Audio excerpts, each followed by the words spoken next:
ఆడపిల్లలను కాపాడుకోవడానికి వచ్చాను. చూస్తుండగానే ఇలా ఇగో తగలబెట్టుకుంటాను. దమ్ముంటే ఆపుకోండి ప్రశాంత్ కదిలే, దమ్ముంటే ఆపుకోండి. నా ధర్మాన్ని కాపాడుకునే బాధ్యత నాకుంది. ఆడపిల్లలను కాపాడుకునే బాధ్యత నాకుంది. గోహత్యను ఆపే బాధ్యత నాకుంది. అదే పోరాటం చేస్తున్నా. మీకు దమ్ముంటే నన్ను అడ్డుకోండి. ఏదైనా తప్పు చేస్తే నిలదీసి అడగండి. తప్పు చేయండి, నేను ఎక్కడ కూడా తల కూడా వంచను.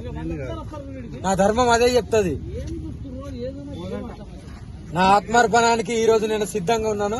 నా ఆర్డర్ తీసుకుంటున్నాను పైనుండి గురుగారి దగ్గర నుండి. ఎప్పుడు వస్తుందో అప్పుడు ఆత్మార్పణ అయిపోద్ది. ఇంకా అన్ని సిద్ధం పెట్టుకునే వచ్చాను.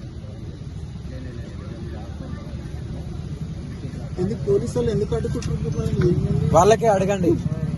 మీ మీడియా వాళ్ళు వెళ్ళి వాళ్ళకే అడగండి తండ్రి, ఎందుకు అడ్డుకుంటున్నారు? ఏదైనా మానబంధం చేసినా, గుళ్ళు ధ్వంసం చేసినా, మసీదులు చర్చిలు కూలగొట్టినా, మత మార్పిడి చేసినా, ఏదైనా మగపిల్లని అత్యాచారం చేసినా, ఏం చేసినా వాళ్ళు నిరూపించండి.